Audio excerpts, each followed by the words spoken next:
The World Health Organization has called an emergency meeting to discuss a jump in Mpox cases spreading from the Democratic Republic of Congo.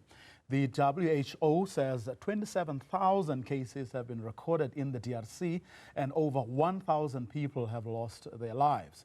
The African Centers for Disease Control and Prevention said last week that Mpox has been detected in 10 African nations this year, including South Africa. I'm now joined by Isidro Carrión Martín, MSF's spokesperson. A very good afternoon to you, Isidro. Thanks very much for your time. Do you know what is happening in the Democratic Republic of Congo that is responsible for such high numbers compared to everyone else on the continent? Hi, good evening. Thanks for having us. Well, historically, the disease is endemic in DRC.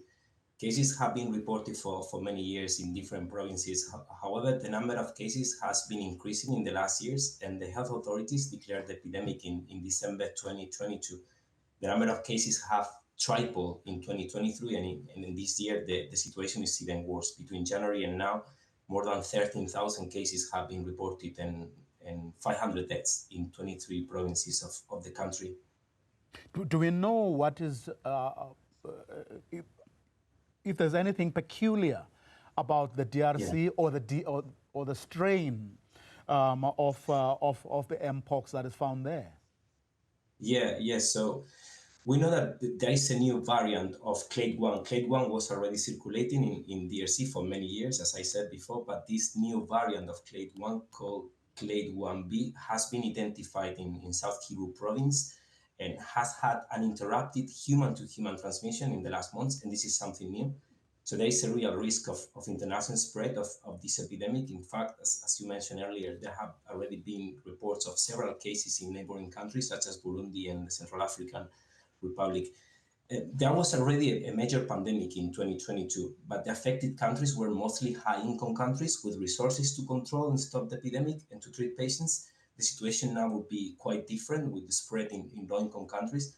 There's also the fact that this clade, the 1 clade, has historically been more aggressive with a higher mortality than clade 2, which was the one that caused the recent pandemic. As you said, the General Director of WHO said a couple of days ago that he's considering declaring this a public health emergency of international concern.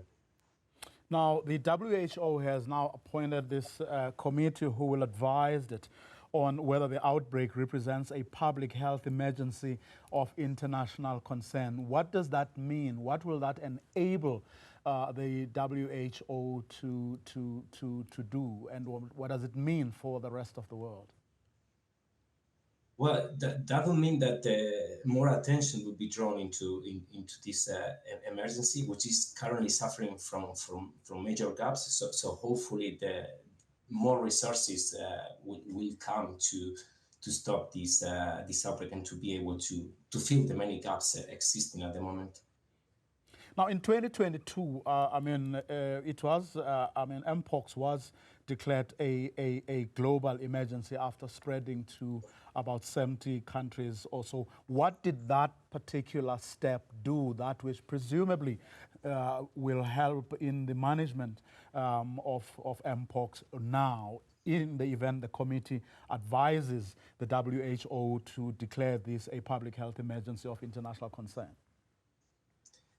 Well, as I said, now we, the organization that represents Doctors Without Borders, are trying to warn that more resources are needed and sufficient vaccines are needed and need to be supplied to act immediately to protect this vulnerable population and to stop the spread of the outbreak. So hopefully this new step, this declaration of this international emergency, public health emergency of international concern, would help to all these resources would arrive timely in the country. And do we know why, for example,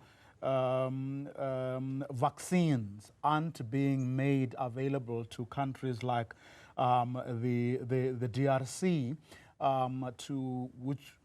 which have the effect of neutralizing this threat in wealthy nations? In other words, why is there no mobilization of vaccines in the same way that the world did with regard to COVID, for example? Well, I guess these mechanisms are quite slow, and maybe we haven't learned enough from these previous pandemics. And in fact, there is, as you're mentioning, a vaccine that is known to be effective, but DRC does not have yet any supplies. And there have been meetings, and apparently there are 65,000 vaccines arriving in the next weeks, but they will not be enough. What is happening, why they are not arriving in time, we don't really know the details, but we are hoping that that more vaccines will be available soon. Isidro Martín, thank you so much for your time.